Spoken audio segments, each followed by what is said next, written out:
I don't know how much you guys have been following the story. It's been developing throughout the day, but we have gotten reports of a terror attack in Moscow, and the terror attack looks pretty horrific. I mean, really, really bad. We have reported upwards from the FSB, from the Russian security services, over 40 dead.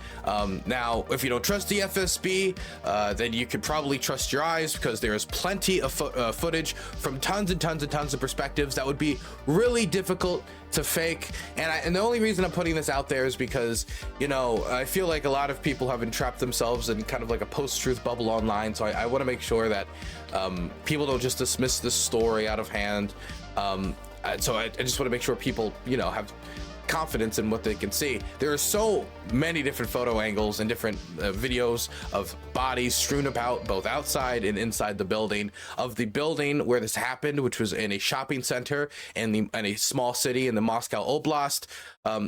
So the footage of the attack itself is pretty overwhelming. We have good reason to believe that there is a sizable amount of dead. The FSB is reporting over 40, but also there is the building where everybody was killed is still on fire. So there's a good chance that after the building finishes burning down, as the Russian fire department is still trying to put it out, that they're going to go in and find more bodies. So as of right now, over 40 dead, many injured. The death toll is likely to rise, both from the injured, possibly who are in critical condition, passing away, and from those in the building who have died and are now burning up in the building, which is on fire because explosives were also planted on top of the shooting attack, is burning down the building. So what happened? Well, a small city in the Moscow Oblast had 4 gunmen go into a shopping center where a concert was going on, and you know, it was you know, people were just going there to watch the concert, check out music,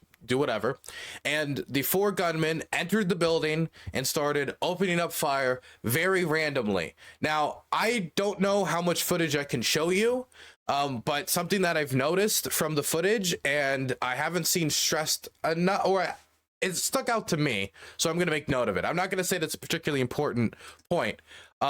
Also, I'm using this source specifically because I don't like it. I don't like what the media hides, because they lied, they hint things that aren't true all the time. They spread a lot of misinformation, don't follow the narrative whole. I'm using it specifically just as a warning opportunity for these guys and as an opportunity to trash them. But this video that they posted is real, and it is of the shooters. You don't really see any dead bodies in this, so you can see the shooters firing. And if you watch the way they're firing, number one, their gun is sparking a lot. I wonder if it's some like janky like gun that they made in some building somewhere or in some warehouse, and not, you know, like a gun made by professional, like a professional gun manufacturing company. But also just look how they fire the gun. It's not like a soldier. It's not like somebody with formal military experience. Check this out.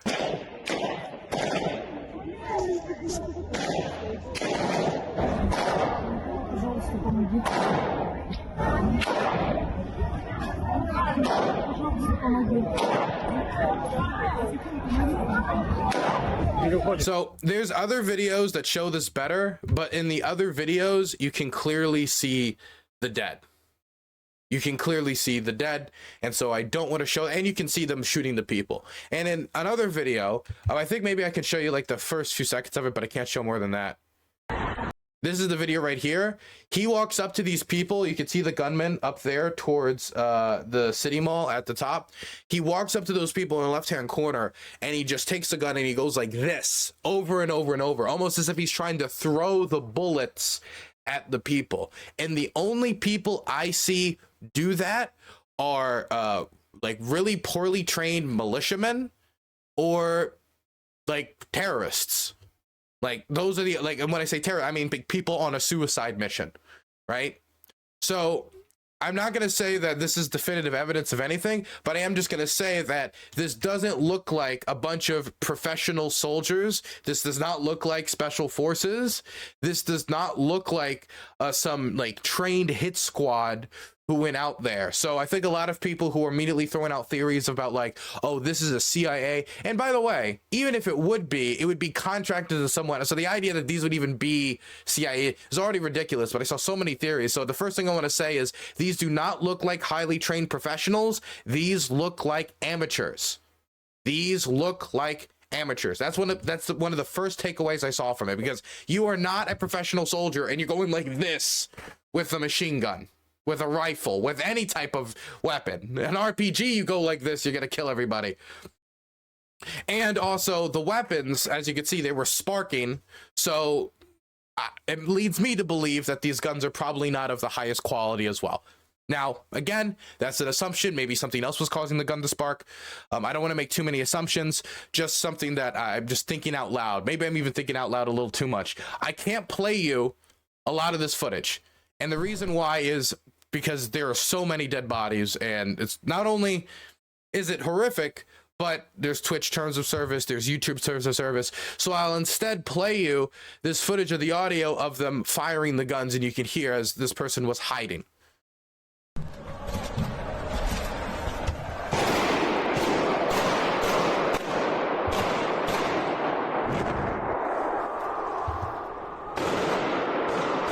I gotta say, one of the worst parts of probably, and I'm saying this as somebody who's never been in the mall shooting, but somebody who's heard like scary, I guess you could say the death noises or like battlefield noises before. What scares me particularly about footage from like the shooting is the constant echo from the because the wall, there's so much echo, there's so much space for the wall, for the noises to bounce off of the walls and echo in the building. And so every single shot is not only extremely loud, but the sound is controlled in the space and it's bouncing off the walls, creating an echo. So every single shot you hear for like, not like 1-2 seconds, you hear it for like 5, 6, 7 seconds.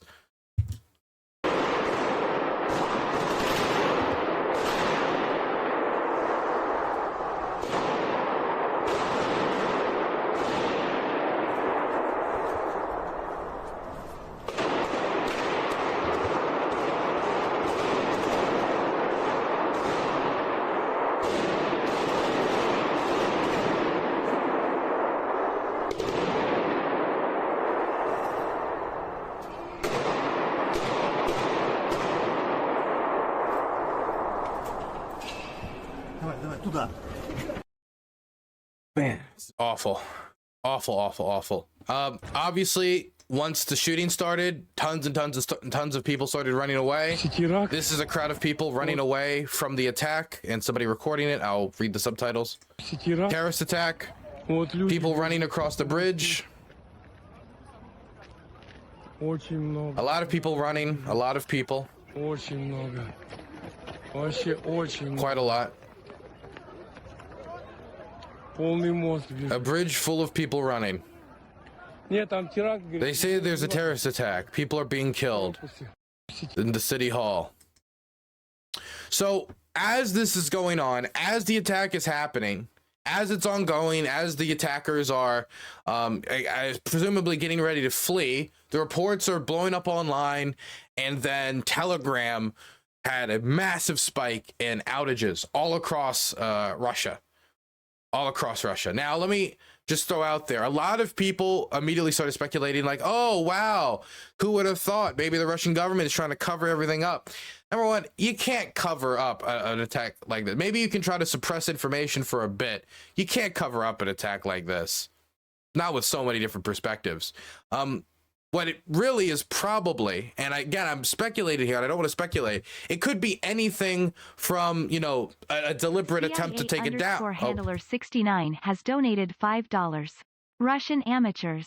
We do much better job. Jesus Christ. Annabelle, edit that out of the YouTube video. Thank you for the $5. Jesus. So, the Russian Telegram, fuck, you threw me off. What was it? Oh yes, Telegram. So it could be that they deliberately took it down or deliberately are targeting it.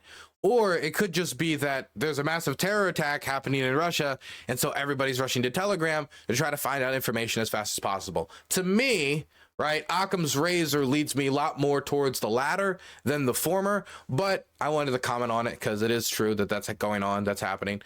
As for the killers, as for the shooters themselves, they are, for as far as we know, still at large. As far as we know, the killers have not been found and the killers have not been killed, meaning that they were able to presumably carry out this attack and then they were able to get away. Now, oh snap, 62 is confirmed now. Let me just check this quick. I'm never gonna just trust you guys face value.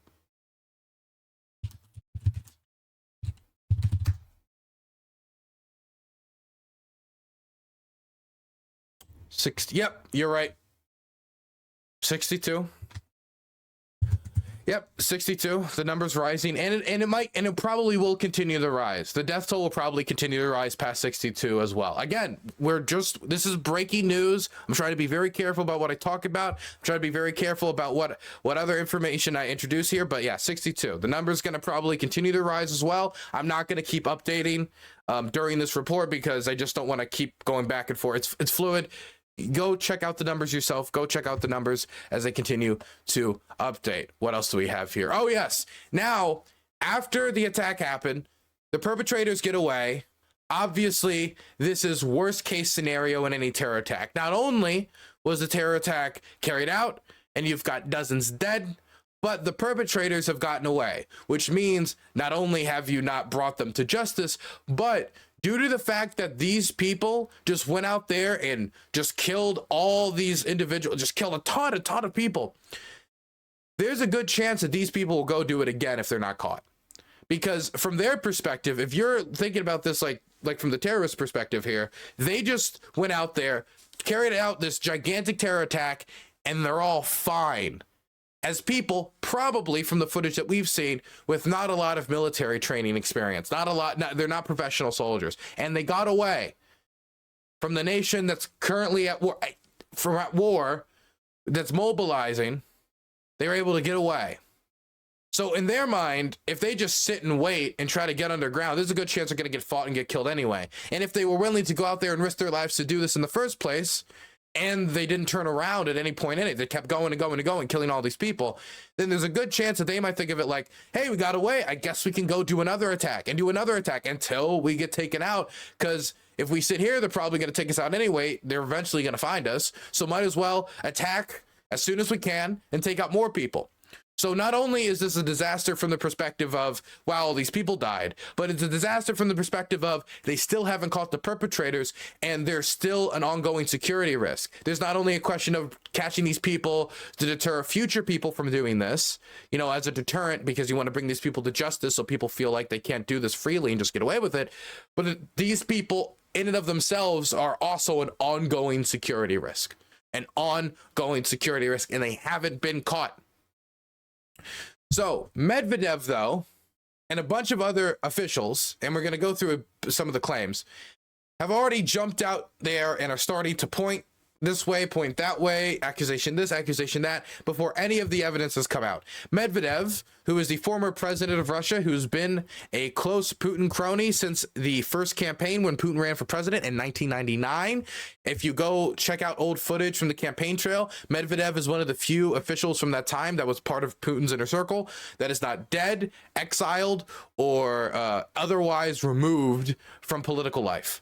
So he's a close Putin crony, former president of Russia, and he's still a Russian government official. He's, I believe, the head of the Russian Security Council. He's come out and he has said that if Ukraine was found to be behind this attack, that all the attackers and organizers should be found and ruthlessly eliminated as terrorists, including state officials.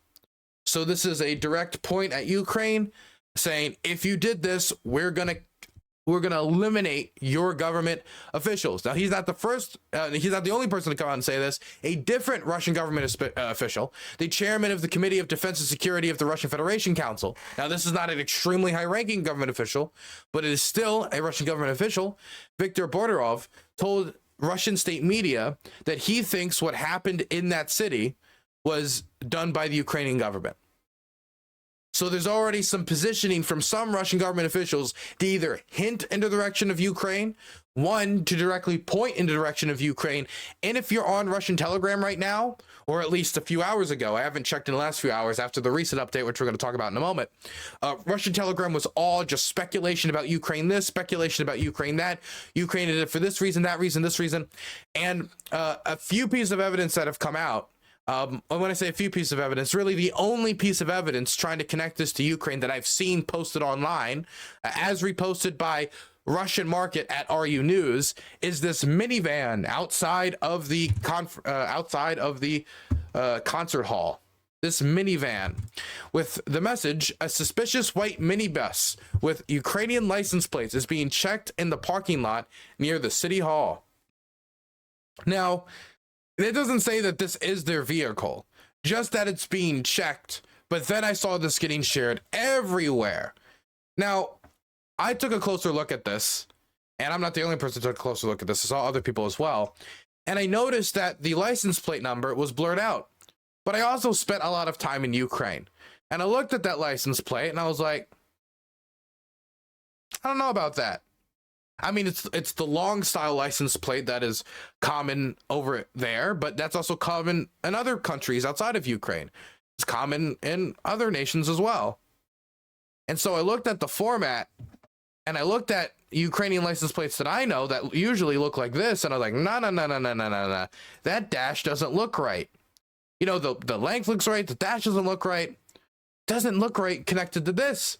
And I thought, well, maybe it's an old edition. And so I looked at the old edition Ukrainian license plates, and it's not a 1958 series, which is the only other one of two license plates that has a dash. So the only other license plates that has a dash is the 1995 series, but the 1995 series license plate has four letters after the dash. This, as you can see, has one letter after the dash. So it doesn't match up to the current Ukrainian license plate. It doesn't match up to any of the previous Ukrainian license plates, but from the recent government, even back to the Soviet government. You go back to the Soviet Union, it doesn't match up. That shit would have to be black. But you know what it does match up to? A Belarusian license plate. Belarusian license plates have a dash and then one number after them.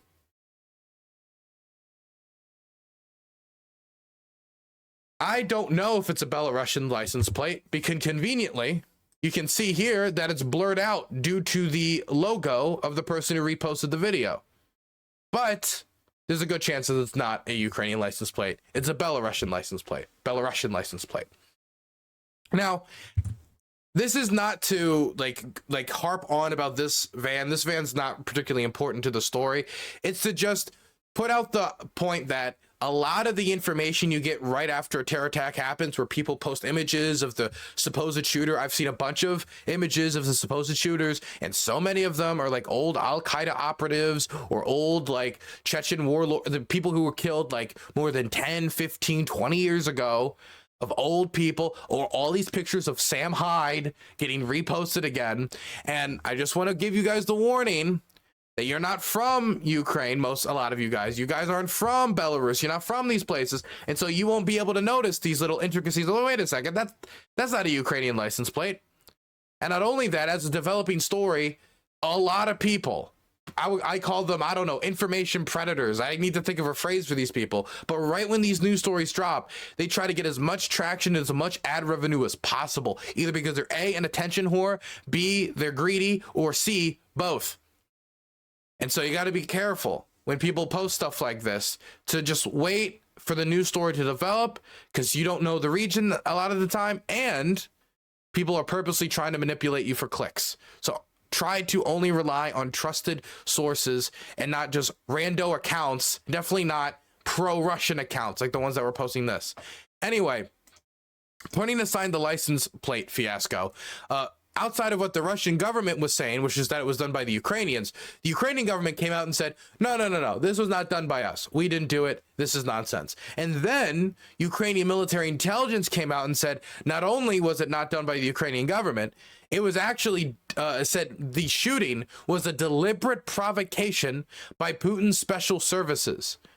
and that the deadlift shooting at the concert hall was a deliberate. Oh, sorry, I just repeated the same thing. Why do they write the same thing twice? I guess it's to make sure make sure that fools like me understand. Point is, they're pointing the finger at the Russians, saying, actually, no, it wasn't us, it was them. Now, neither of them have provided evidence one way or the other. The Ukrainians have not posted any footage or photographs or any documents proving that it was the Russians, and the Russians haven't provided any evidence that it was the Ukrainians. I haven't seen any evidence one way or the other. Now, I just want to throw out there that both the Ukrainians and the Russians, as both member parties to the war that they're fighting with each other, have a bias going into this. And so that should be acknowledged when reading either of their reports. You don't need to respect the reports to the same level. You don't need to say, oh, they're the same. Just that you can't take any of this on face value. You can't take any of it on face value. And I need to say that especially for this, because I see a lot of people just accepting this as face value. Now, I'm not saying it's impossible, but I am saying that just accepting it as a false flag because it might be convenient to wherever you are politically or your perspective of the war, it would match perfectly in your building block of how you view the war, doesn't necessarily make it so. Because as the Russians were saying, we're starting to gear up or push some of their officials to be like, oh, maybe it was the Ukrainians. And the Ukrainian intelligence apparatus was saying, well, actually, maybe it was the Russians. That's when we got a different announcement. We got this announcement. And this is from, I think they call it the Asham news agency. One second. Let me double check the name of the news agency. I don't want to get the name wrong. That'd be really, I'd be goofy if I got the name wrong. Oh, it's the Amaq agency, the Amaq news agency. Yeah, so the Amaq news agency is ISIS's news outlet. This, I don't know how to, it's, you don't go through them for the weather, okay? They mostly just come out and will tell you when they did a terror attack. What they do is they come out and they're like, hey, we did a terror attack, we're claiming it. That's their job. That's what they do for ISIS. They come out and say, look, we're a journal. Hey guys, ISIS did this. That's their job. And they came out and they claimed it. ISIS claimed the terror attack. Now, here it is translated. Islamic State fighters attacked a large gathering of Christians in the city on the outskirts of the Russian capital of Moscow, killing and wounding hundreds and causing great destruction to the place before they withdrew to their bases safely.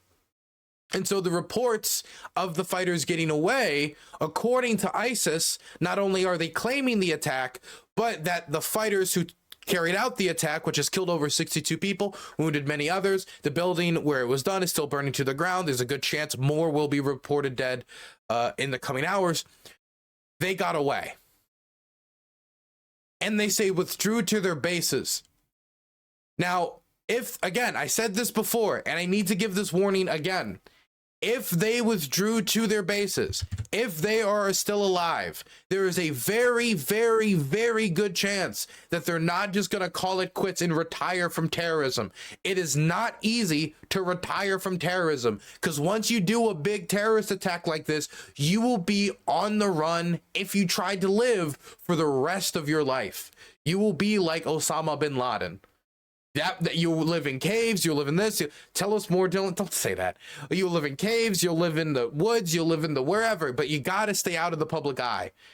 And so there's a good chance that instead of choosing to take the risk thinking, well, maybe we can get away, many of them, again, since they already engaged in this terror attack in the first place, have already probably resigned themselves to death. And if many of them or any of them have already resigned themselves to death here, they might just go like, okay, we carried out one attack. We're not dead yet somehow. Let's do it again. I mean, if the intent is to, if the purpose is to cause terror, then, I mean, what's better than, I mean, from the terrorist perspective, than one terror attack? It's multiple terror attacks. It's not, it's a string. What's better than a single bombing if you're trying to inspire terror? It's a string of bombings. What's better than a single shooting? A string of shootings. And so they might plan to do it again, either as a group, split up, who knows? Either way, this is a massive security threat, and the Russians are going to be trying to race quickly to try to deal with it. But that doesn't mean that the Russian government still doesn't have the time to push away journalists trying to cover the events. As a Ukrainian journalist friend of mine who covers a lot of protests in the United States posted video of, local Russian journalists trying to cover the burning down of the building were harassed by security services in the area.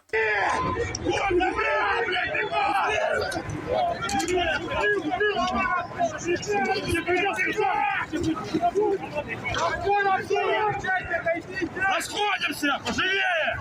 Повторяю, один раз нормально. Ты видишь, люди впереди тоже идут.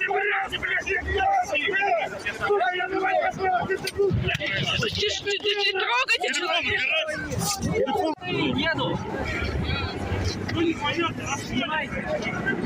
Now, I need to throw out one last piece of information, because immediately once the terror attack started, I thought about this, and I wasn't the only one. A lot of people did, and it was a report from the U.S. Embassy 2 weeks ago that was then echoed by the British Embassy shortly afterwards. 2 weeks ago, the U.S. Embassy came out with a statement, and the statement was that for 48 hours, it was on March 7th, that people in Russia should avoid large gatherings. You know, things like, big rallies or, say, a concert venue, because there was a risk of a terror attack on a mass, on any event where a large gathering of people had gathered. And the Russian government didn't respond either to the United States or the British when they echoed the same threat. And they only responded 3 days ago. And 3 days ago, it was Putin dismissing the concerns as an attempt to divide and cause dissent into Russia. I think I have like a little snippet of the quote. I posted it on Twitter. Here it is. An attempt to intimidate and destabilize our society. 3 days. 3 days before the attack today. Now, I didn't see the intelligence report. I don't know what led the United States government to come forward and level this warning about a terror attack 2 weeks before this at an event like this, which of course, you know, is making me think that this is related. There's a chance here of an obvious chance here of relation. But the Russians dismissed it. Now, whether it's related or not, I don't know. Because maybe it's something, maybe it was a separate terror threat. Maybe it's something else. I don't have access to that information. Who knows? Maybe we'll find out with time as national archives get opened, or as governments decide to either leak stuff, not leak stuff, reveal stuff, not reveal stuff. But this is something people are thinking about. Were there signs of something like this happening leading up to this? ISIS and Russia does not have a positive relationship due to the fact that, you know, the Russian government backs the Assad regime, which doesn't like ISIS. They fought ISIS before. The Russian government also backs other governments that has fought with ISIS and will continue to fight with ISIS going into the future. So this, to me, seems like a pretty plausible outcome.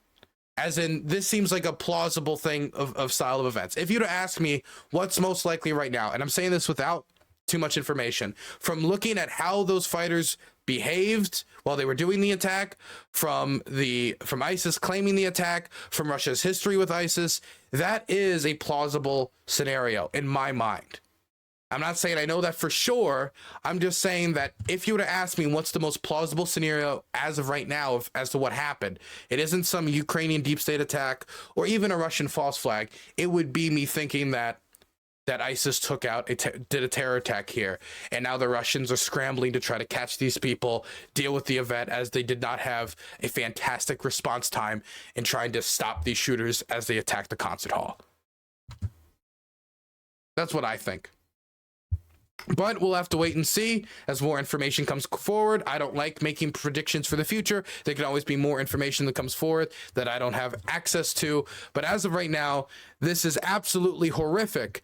And I'm also scared not for those who have lost their lives, not only for those who have lost their lives, not only for those families that are affected, but also for how the government is going to respond to this. I hope they find the people who did this. I hope they get the people who did this. But I'm also scared about how the Russian government might respond.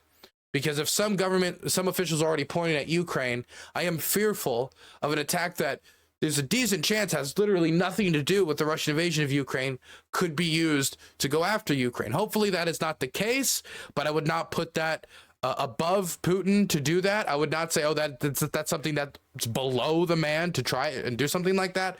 So that is also something that's giving me a lot of pause and a lot of concern. Either way, sooner they catch these guys, the better. The sooner they stop these terrorists, the better.